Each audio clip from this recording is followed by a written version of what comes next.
Jake thought he was just passing through a quiet village in Serbia.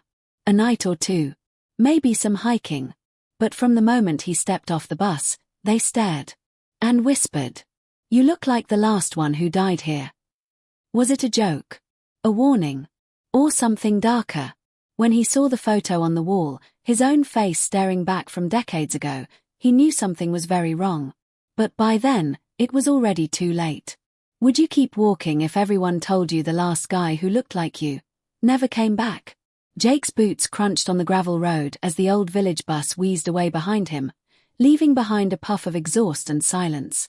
He tightened the straps on his backpack and took in his surroundings. The air was fresh, the hills endless, and the small Serbian village of Krivolak looked like a snapshot from a forgotten postcard. Stone houses, fog-covered forests, and a silence that didn't feel right. The only sound was the distant clang of a cowbell and the occasional breeze whistling through abandoned-looking homes.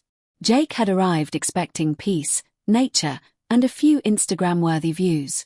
What he got was a cold stare from every pair of eyes that met his. And a sentence, always the same, "You look like the last one who died here." At first, Jake laughed it off. Maybe it was a language thing. Maybe they were messing with him. The woman at the tiny bus stop who muttered it under her breath. The boy at the fruit stand who pointed at him then ran. The man in the bar who clinked his glass and wouldn't stop looking at him. Always that same line, in English, as if rehearsed. "You look like the last one who died here." Jake wasn't superstitious. He believed in logic, not legends. But as the sun dropped behind the jagged hills, the shadows grew longer, and the whispers louder. No one wanted to talk. No one wanted to answer his questions. And every eye that met his was filled with a kind of fear he hadn't seen before. It wasn't hate. It wasn't suspicion. It was something worse. It was mourning. The inn was easy to find. It was the only place with a light on. A weathered sign read Gostina Myra, barely visible under decades of grime. The old woman who answered the door paused when she saw his face, and for a moment Jake thought she might shut the door. But she let him in. "Room upstairs. Third door," she said in a thick accent. Then her voice dropped to a whisper. "Why did you come here, really?" Jake didn't know what to say. "Just passing through," he offered. She didn't respond. Just walked away and left him in the dim hallway with the creaking floors and peeling wallpaper. Jake set his bag down in the dusty room. There was no Wi-Fi, no signal, and no maps to speak of. Just a bed, a window, and an old wooden chair that looked like it had been waiting for someone else. He opened the window and looked out. The town below was quiet. Too quiet. No cars. No laughter. Just shapes moving behind windows and curtains pulled shut. He felt the chill for the first time. Not from the air, but from the eyes. Watching. Always watching. That night, he tried to sleep. But something kept waking him. The floor creaked outside his door. A soft knock echoed once at midnight. A whisper, not in Serbian, but in English. "You're next." Jake sat up in bed, heart pounding. He opened the door. No one was there. Just the cold hallway and a draft that smelled like wet earth. He wanted to believe it was a dream. He wanted to laugh it off. But in the morning, when he asked the innkeeper about it, she just looked at him and said, "You remind us of someone. The last one. He stayed here too." Jake's stomach dropped. "What happened to him?" he asked. She turned her back. He didn't leave. Outside, the town felt different. The villagers no longer whispered, they avoided him altogether. They turned corners when he came near. They shut doors in his face. At the market, no one would sell him food. Only the same phrase, muttered under the breath of an old man with no teeth, "You look like the last one who died here." Jake's smile started to fade. This wasn't a joke. This wasn't folklore. Whatever it was, he was in the middle of it. And it was only beginning. Jake hadn't always been this restless. Just a year ago, he had a stable life in Oregon, working as a camera technician for a regional news station. It wasn't glamorous, but it paid the bills.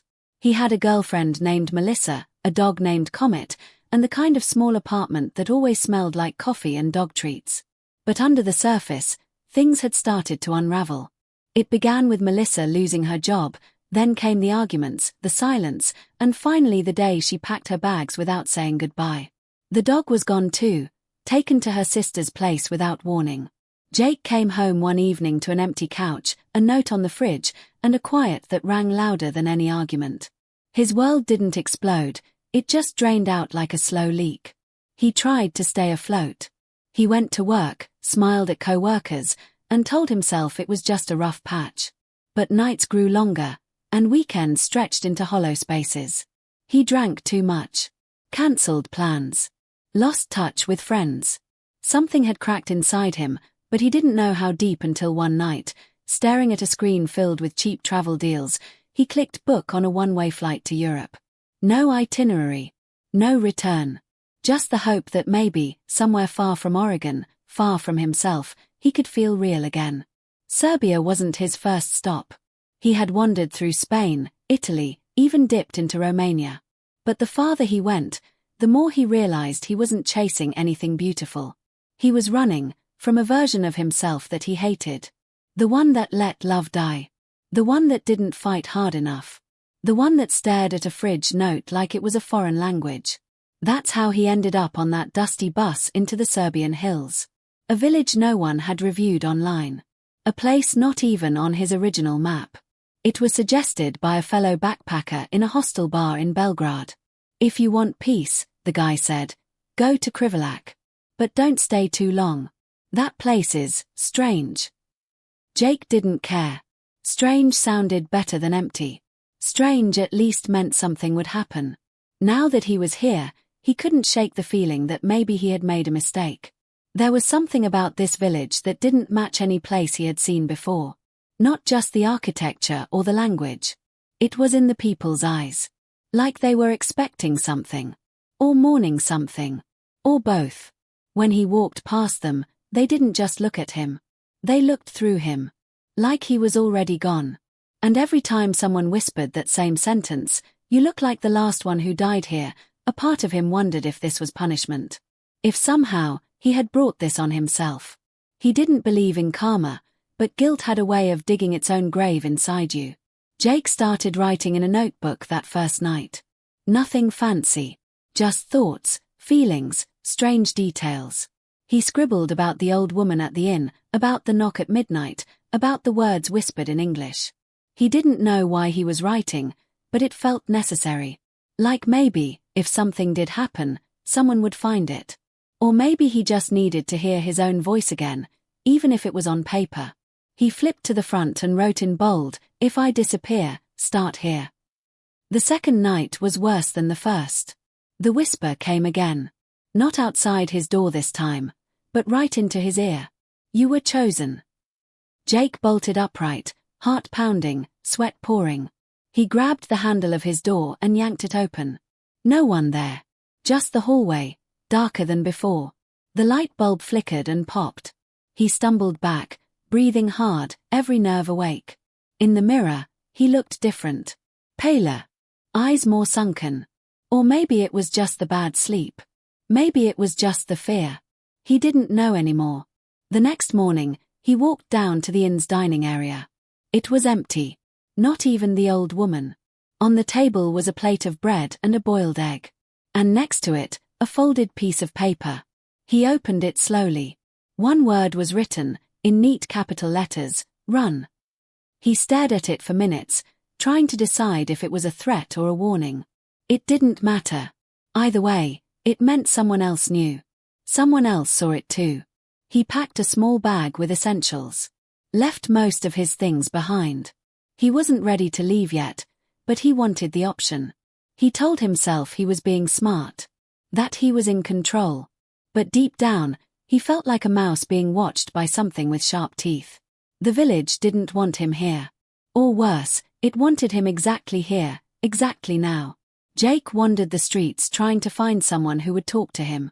He finally met a woman outside the church who seemed friendly. She was sweeping the steps and humming an old song. When he asked her about the phrase, her hands froze. She looked at him for a long moment, then said quietly, he came. He stayed. He looked like you. He died. Jake pressed for more, but she shook her head. Not my story to tell. But don't stay past the third night. That's when it begins. Then she turned and walked away, broom dragging behind her like a tail. Jake stood there, hands shaking, unsure if he was supposed to be scared, amused, or angry. That night, he dreamt of fire. He was in the forest.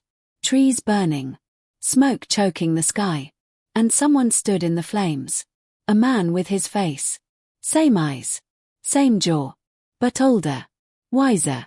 Sadder. The man looked at him and mouthed the words, "You already know." Jake woke up screaming, the sheets soaked, his body cold.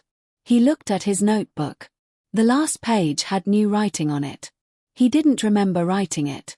The words were shaky, but clear. Third night. Don't close your eyes. Jake's third morning in Krivolak started with a sound he hadn't heard before, laughter. It came from outside his window, faint and strange, like someone remembering how to laugh after forgetting for years. He peeked through the curtains and saw two boys chasing each other in the mist. But as he looked closer, he noticed something that made his skin crawl. One of them stopped running, turned slowly, and looked directly up at his window. The boy raised his hand and pointed at Jake. Then he mouthed it. The same sentence. No sound. Just the words. "You look like the last one who died here." The other boy stopped laughing. Jake backed away from the window, chest tight. That was enough. He needed answers. Real ones. No more whispers. No more riddles. No more staring faces and slammed doors. He stormed downstairs, notebook in hand, and found the innkeeper slicing bread in the kitchen. Her hands didn't stop. Her eyes didn't lift. Jake asked her again, louder this time. "Who was the last one? Why do they all say that? Why do I look like him?" The woman finally stopped. She didn't speak for a moment. Then, without looking at him, she said, "His name was Colin. American. Backpack. Stayed in your room. 3 years ago." Jake's throat went dry. "What happened to him?" he asked. The woman only said, "They said he went into the woods. Past the black tree. No one comes back from there." Jake sat at the edge of the table, stunned. The name didn't ring any bells. But the image did. A black tree. That's what he had seen in his dream the night before. Behind the man who looked like him. Burning. A charred trunk reaching toward the sky like fingers. He pulled out his notebook and flipped to a blank page. Drew it quickly, from memory. Showed it to her. Her eyes widened slightly. She nodded once, then whispered, "That place is cursed. No animals go near it. No birds. Nothing." Jake stared at her. "Where is it?" She didn't answer. Just turned away and kept slicing bread. Jake spent the next few hours walking through the village, trying to find anyone who would point him toward the black tree. Most avoided him. Some crossed themselves. Finally, outside an abandoned school building, an old man sitting on a bench whispered, "West Path. Before the cliff. You'll smell it before you see it." Jake didn't say thank you. He just turned and walked. The west path was narrow and overgrown, barely more than a trail. The deeper Jake went, the quieter everything became. No birds. No insects. Even the wind seemed to die the farther he moved into the woods. He walked for over an hour before he smelled it. A sharp, metallic scent mixed with rot and ash. The air felt thick, like it was pressing against him. And then he saw it. The black tree stood alone in a clearing. Its bark was charred, twisted like it had burned from the inside out. No other trees grew near it. The grass was dead in a wide circle around it. Jake felt a chill crawl up his spine. He stepped into the clearing, slowly. Each footstep felt heavier. When he reached the tree, he noticed something carved into the trunk. Words, scratched deep and uneven. He leaned closer. It read, "I was here. I saw it. Don't follow." The letters looked old. Faded. But something about them felt recent. Beneath the words, there was a symbol. 2 circles, one inside the other, with a line through the middle. Jake didn't recognize it, but it made his skin prickle. Suddenly, he heard a crack behind him. He spun around. Nothing. The forest was still. But he didn't feel alone. He started to back away, but his foot caught on something buried under leaves. He knelt down and brushed the dirt away. It was a torn piece of cloth. Faded red. He held it up and froze. It was the same pattern as the shirt he saw in the old photo back at the inn. The one the man, Colin, was wearing. Jake stuffed it into his bag and turned to leave. But as he did, he saw something on the back of the tree. Another carving. This one deeper. Newer. His own name. Jake. He stumbled backward. No one here knew his name. He hadn't told anyone but the innkeeper, and he was sure she didn't carve this. He touched it with trembling fingers. The edges were fresh. Whoever did this knew he'd come here.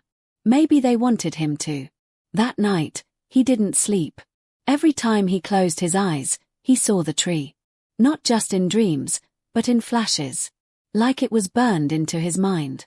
He stared at the ceiling until morning, the notebook clutched to his chest. When the sun rose, he made a decision. He had to find out more about Colin.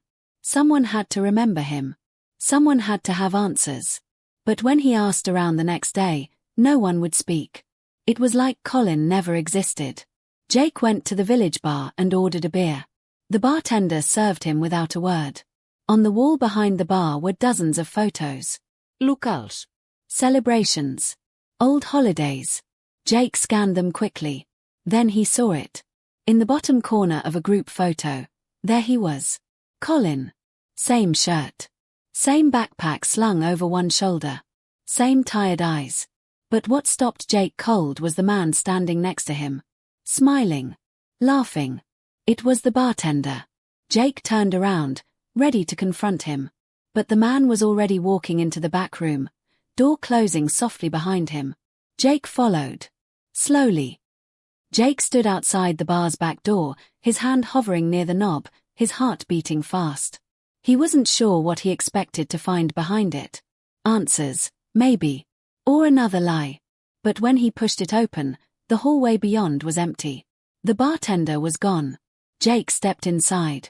The walls were lined with old crates and shelves of dusty bottles. It smelled like mildew and something sharp, like vinegar. There was a single door at the end of the hall. Closed. Jake moved toward it, every step louder than it should have been. When he reached it, he didn't knock. He opened it slowly.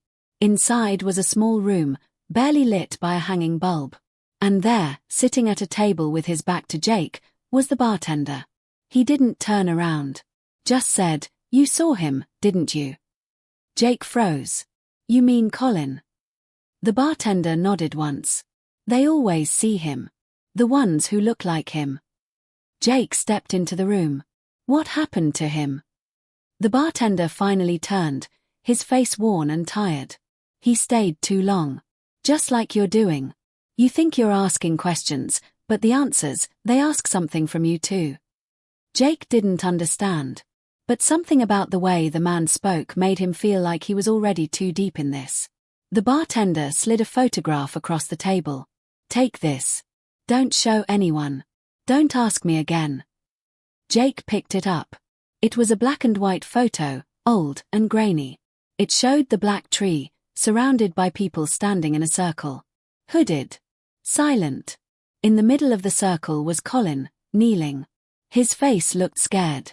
Behind him, a man held something above his head. It looked like a knife. The photo ended there, cut off at the top. Jake stared at it for a long time, his hands shaking. "This is real?" he asked. The bartender didn't answer. Just looked away. Jake left the bar and didn't stop walking. He didn't know where he was going. Every face he passed seemed to be watching. Judging. Mourning. Like they already knew how his story would end. That night, his dreams got worse. He saw Colin again. But this time, it wasn't just a dream. He was in Jake's room. Standing near the window. Face pale, eyes dark. He didn't speak. Just pointed to the notebook on the nightstand. Jake sat up fast, breathing hard. The room was empty. But the window was open. He hadn't left it open. He looked at the notebook. A new page had been used. Jake didn't remember writing it. But there it was. A simple sentence, scrawled in his own handwriting, his not gone. His inside. Jake dropped the notebook and backed away. He checked the room. Closet. Bathroom. Under the bed. Nothing. But that didn't ease his mind. It only made him more afraid. The next morning, Jake took the photo to the woman at the church. The one who had warned him. He showed it to her without saying a word. She looked at it, then at him, then back at the photo. Her eyes filled with tears. She whispered, "Not again." Jake asked her what she meant, but she wouldn't answer. Instead, she reached under the bench and handed him something. A small leather pouch. Inside it was a pendant with the same strange symbol he had seen on the black tree. 2 circles and a line. "Wear this," she said. "Tonight, don't sleep. If he comes again, don't follow him." That night, Jake did everything he could to stay awake. Coffee. Music. Pacing. But sometime after midnight, his eyes closed. Just for a second. When he opened them, he wasn't in his room anymore. He was standing in the woods. The black tree in front of him. The pendant around his neck felt hot. He turned and saw someone standing behind him. It was Colin. Not a vision. Not a ghost. Real. Or something trying very hard to look real. "Come," Colin said. "There's still time." Jake followed, unable to stop himself. The forest was full of whispers. He couldn't understand the words, but they echoed in his bones. Colin led him to a clearing. Same one from the photo. The hooded figures were there, but they didn't move. They were like shadows frozen in place. Colin turned to him. "You have to decide. Stay and end it. Or leave and let it begin again." Jake looked around. "What is this?" he shouted. Colin didn't answer. Just stepped back into the circle and disappeared. Jake blinked. The clearing was empty. He was alone. He woke up on the floor of his room, shaking and soaked in sweat. The pendant was cracked in half. The photo was gone. And the notebook had a new message. "You chose wrong." Jake stared at it, heart pounding. What had he done? What did any of this mean? Later that day, Jake tried to leave. He packed everything and walked toward the edge of town. But every road he took turned back into itself. Every path led him in a circle. The village wouldn't let him go. Or maybe it wasn't the village. Maybe it was the thing behind the tree. The thing that wore Colin's face. He returned to the inn, defeated. The old woman met him at the door. "You're still here," she said. Jake just nodded. "Then you've seen it. You've met him." Jake looked into her eyes. "What is he?" Her answer was barely a whisper. "He's the mirror." Jake woke with a sore neck and a racing heart. His room was darker than usual. Even though the sun had already risen, it felt like the walls were keeping the light out. He stood up slowly, his limbs heavy like he'd run miles in his sleep. The notebook was still on the nightstand. He picked it up, half afraid of what new message might be inside. But this time, there was no fresh writing. Only old pages stained with sweat and smudged ink. The message from the night before, "You chose wrong," was still there. And it was starting to sink in. Whatever choice he'd made in that clearing, he had crossed a line. The villagers weren't just afraid of him now. They were avoiding him completely. When he walked through the square, even the children turned away. The man at the market stall packed up his goods as soon as Jake stepped near. It wasn't hate. It was fear. Pure, cold fear. Determined to find someone who would talk, Jake walked to the church again. The woman who had given him the pendant wasn't there. He waited on the steps, but she never came. So he turned back, passing a house he hadn't noticed before. Its windows were all boarded up, and a dead tree leaned against the side like a broken arm. As he passed, he heard something from inside. A whisper. Not in Serbian. In English. "Please." Jake froze. He walked to the door and knocked. No answer. Just the sound of footsteps backing away. He tried the handle. It turned. Inside, the house was empty of furniture but full of dust and strange drawings on the walls. Symbols. Circles. Lines. The same mark from the tree and the pendant, repeated over and over. In the center of the floor, drawn in chalk, was a large circle with a stone in the middle. Sitting beside it was a man. Thin. Pale. Eyes wide and sunken. He looked like he hadn't seen light in years. Jake didn't speak right away. He just stared. The man broke the silence first. "You followed the tree, didn't you?" Jake nodded. "You saw him?" Again, Jake nodded. The man stood slowly, his bones creaking. "They call him the Mirror. But that's not his real name. He's what they bargained for." Jake stepped closer. "What do you mean?" The man sighed and sat back down. "Long ago, this village was dying. Plague war, famine. People were buried in mass graves.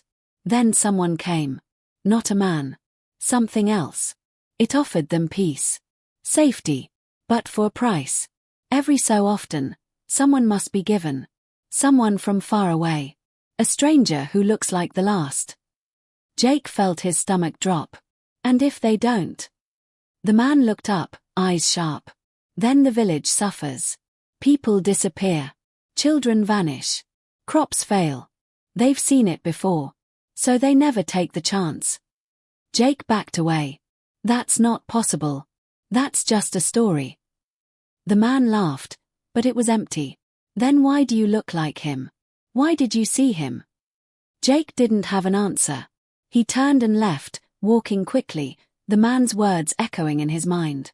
Bargain. Given. Look like the last. That was why they kept saying it. "You look like the last one who died here." Because he wasn't chosen at random. He was the pattern. The next link in a chain. He wasn't being hunted. He was being handed over. He ran back to the inn and confronted the old woman. "Tell me the truth," he demanded. She looked up from the fire, eyes tired. "You already know it." He threw his notebook down. "Is that what this is? A sacrifice?" She nodded slowly. "Not sacrifice. Balance." Jake stared at her, rage building. "You let me come here. You gave me a room. You fed me." Her hands shook as she poured tea. "Because it must happen the same way. Every time. Or the deal breaks. We don't want it. But we don't want the curse either."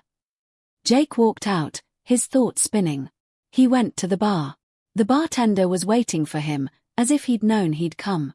Jake slammed his hands on the counter. "Why me?" The bartender didn't flinch. "Because the mirror chooses. It finds someone that matches the last. That's the rule. That's the design. You are the echo." Jake shook his head. "There has to be a way out." The bartender leaned in. "There is. But it's not what you think." Later that night, Jake sat by the black tree, the pendant now tied around his wrist like a warning. He thought about Oregon. About Melissa. About the life he'd left behind. He wondered if anyone would notice if he never came home. If anyone cared. That's what the mirror fed on, lost people. People no one would miss. Maybe that's why it picked him. Not because he looked like Colin, but because he felt like Colin. Hollow. Alone. Forgotten. A wind blew through the clearing, even though the trees were still. Jake turned. There he was. Colin. Or the mirror wearing his face. "You came back," it said. Jake didn't speak. "You don't have to die," the mirror said. "You just have to give." Jake frowned. "Give what?" The mirror smiled. "Your name. Your place. Become part of the story. Let it continue. And you will live. You'll forget this. Be someone else. Somewhere else. Or you can resist. And end here." Jake stared at the figure. It wasn't a trick. It was an offer. A dark one. But real. If he said yes, he'd live. But someone else would come next. Just like him. Jake felt the weight of it. The horror. The deal the villagers had made. And how easy it was to become a part of it. All it took was one word. Yes. The next morning, Jake stood at the edge of the forest with nothing but the clothes on his back and the notebook in his hand. He had made up his mind. He was going to leave, no matter what it took.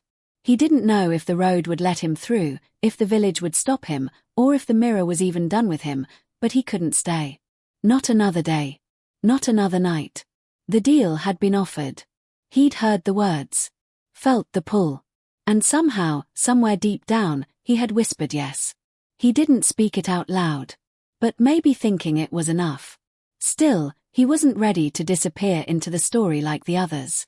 If there was even the smallest chance to run, he would take it. He headed west, toward the hills. Away from the tree. Away from the village. He didn't look back. With every step, the air got lighter. The whispers stopped. The strange stillness began to lift. He didn't see anyone. No villagers. No shadows. Just empty roads and the hum of wind in the grass. It felt like the world was watching to see what he'd do. When he finally reached the main road, a small sign came into view, faded letters, half broken, but familiar. It marked the border of Krivolak. Beyond it was just wilderness. And freedom. Jake walked for hours, until the sun began to dip behind the hills. The silence around him was almost peaceful. Almost. Then he saw it, a car. Parked on the side of the road. Old. Dusty, but running. The engine hummed quietly, and the headlights were on. Jake slowed down. His heart sped up. A man sat in the driver's seat, head down, hands on the wheel. Jake approached the window. "Hey, can you help me? I need to get out of here," he said. The man didn't respond. Jake knocked. Slowly, the man turned his head. Jake stumbled back. It was him. His own face. His own eyes. A perfect reflection, except colder. Emptier. The man smiled faintly and said, "I told you, we don't disappear. We multiply." Jake backed away, shaking his head. "No," he whispered. "That's not real." The man stepped out of the car, moving slowly, like he had all the time in the world. "You left a piece behind. That's all it takes. One word. One page. One night." Jake turned and ran. Into the trees. Into the fading light. The car engine revved behind him, but he didn't look back. He ran until his lungs burned. Until his legs gave out. He collapsed beside a stream, chest heaving. The sky above was turning purple. Night was coming. And with it, whatever followed him. Jake pulled out the notebook, desperate to read something, anything that would make sense. The pages were all blank. Every word. Every sentence he had written was gone. Except for one, written right in the center of the last page. He said yes. Jake tore it out, crumpled it, threw it into the stream. But the water didn't carry it away. It just floated, spinning in place.